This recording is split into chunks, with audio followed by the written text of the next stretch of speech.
Bonjour à tous. Nous finissons notre semaine à Saint-Joseph. Commune centrale et forestière de l'île, je vous rappelle que Saint-Joseph est surtout connu pour ses nombreuses rivières, ses paysages verdoyants et son église, réplique miniature de Notre-Dame de Paris. Aujourd'hui, Kai Caraïbes vous emmène dans une construction des plus surprenantes, aux courbes et modes de vie inattendus. Une exclusivité de votre rubrique Belle Kai.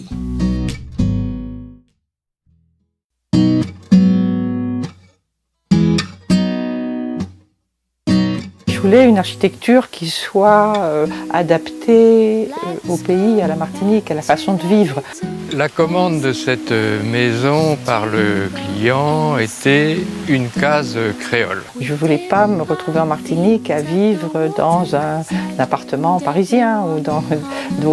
Et il fallait vraiment que ce soit conforme à cette vie moitié dehors, moitié dedans, qui était vraiment pour moi l'essentiel.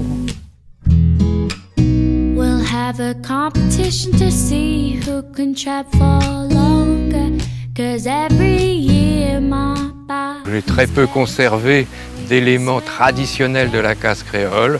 On retrouve quand même la cuisine séparée donc du reste de la maison, comme il y avait autrefois où c'était carrément un bâtiment à part. Là, elle est à l'extrémité de la terrasse, donc isolée du corps de la maison.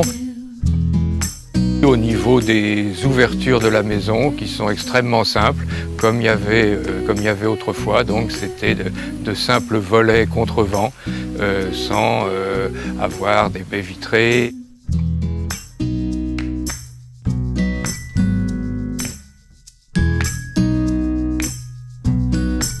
J'ai choisi là de faire le faîtage arrondi avec des tôles qui elles sont cintrées.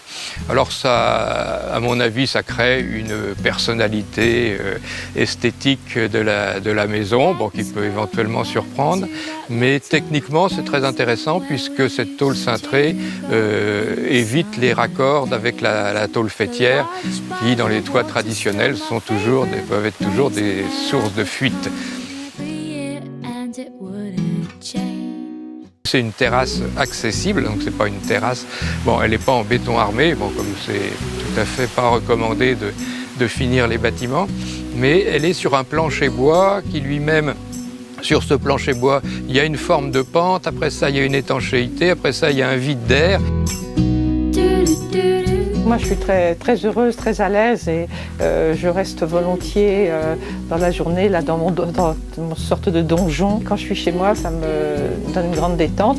Et puis, maintenant que je peins, je suis moi aussi artiste, eh bien, ça m'a permis d'y installer mon atelier. Notre émission s'achève à Saint-Joseph. Merci de nous avoir suivis. Je vous dis à bientôt dans une autre belle commune de la Martinique. En attendant, prends soin d'Ikaizot.